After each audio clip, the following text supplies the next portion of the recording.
So this afternoon I am out at A-Baer Ag Enterprises out on the west side, and what I wanted to show everybody was actually what's behind me over here. There's a drip irrigation system.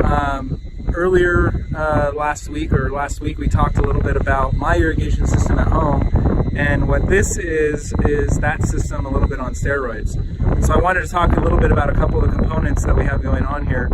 The first component to look at is this reservoir, and this reservoir has two sources of water. If you look back behind the concrete blocks back there, those are gates that come in and deliver water into this reservoir.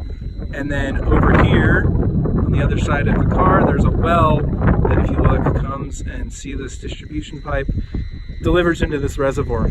So water comes into the reservoir, and then over here, there's a place where water gets sucked in and ultimately goes to the pump that we're going to go walk and take a look at.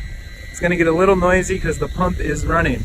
So we have multiple water sources delivering into a reservoir, and then we have a pump that pumps out of the reservoir and eventually pushes water into the system. So you can see here's our pump. It's running.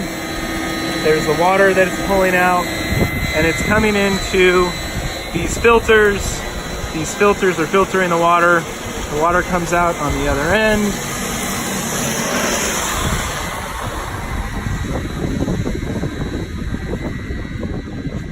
And gets distributed into main lines. Here we have two different main lines that we're distributing to, and ultimately goes out into the fields that we see. So some things that we should look at on this system specifically that are really interesting are not these big blue fertilizer tanks, but actually this device up here. This is the brains of what's going on out here. So this is a Netafim NMC Pro, and what this allows you to do is program not only your irrigation schedules, it also allows you to program your fertigation. So these blue tanks have hoses that run in and inject into the water lines, and this is the device that controls it. So you'll come back here and you'll see a bunch of different valves and controllers that allow us to dose our fertilizer directly into our drip system and ultimately out into the field, right into the root zone of the plants. So this is the brains. This is how a person can come in and set up their entire irrigation program and more or less automate it. Now this system also includes what's called single net, and we'll go talk about what that means. But basically what it means is that from here, there are a number of valves out in the field, and there is a wire running on top of all of the water lines that allows us to turn things on and off based on what this brain is telling us to do. So as we walk around, we'll walk over to the field and we'll actually take a look at one of the boxes. You'll see here actually that there's a little single net box right here.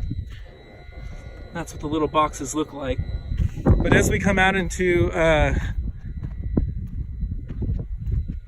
closest field, which I believe we have tomatoes over here. We have double line, looks like 80-inch. So that means there's two lines of tomatoes in the middle of the bed, and they're on 80-inch beds. So between the center of each bed, there's 80 inches. And underground, about 10 to 14 inches, there's a drip tape every 40 inches.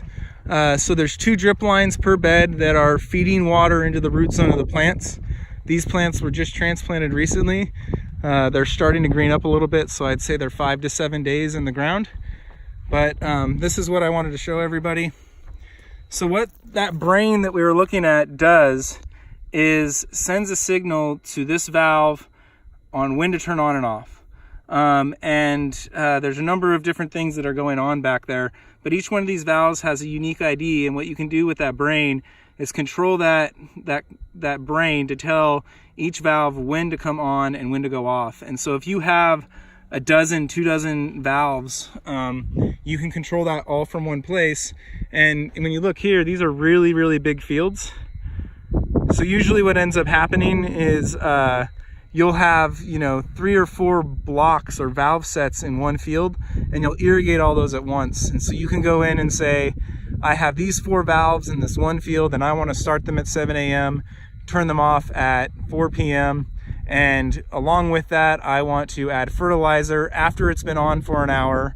And then I want the fertilizer to go off an hour before it stops. And I want to put this rate of this much fertilizer out over that time period. So this is, like I said, a much more advanced system than I have in my backyard. But this is a pretty common setup that you see in the industry today. Where I think things are going and where I'm excited about where things are going is that not only being able to tap into the brain back at our drip station remotely, but also being able to eliminate the wire from these types of situations and being able to tap into a valve remotely using either LoRa or some type of other radio frequency for communication. So that's a quick rundown of what an industrial sized irrigation system looks like, aside from the one in my backyard. Keep in touch. I'm going to continue to look at different irrigation systems up and down the state over the next few months and talk more about what some of the limitations are and what some of the capabilities are. This was a pretty unique place in that they have dual water sources. So if they were to connect to the inputs of those water sources, this is an example of what could be real-time irrigation or on-demand irrigation, where they have sensors in the field and those sensors are telling pumps when to turn on and when to turn off, and valves when to turn on and when to turn off. Hope everybody's having a great week. We'll see everybody again soon.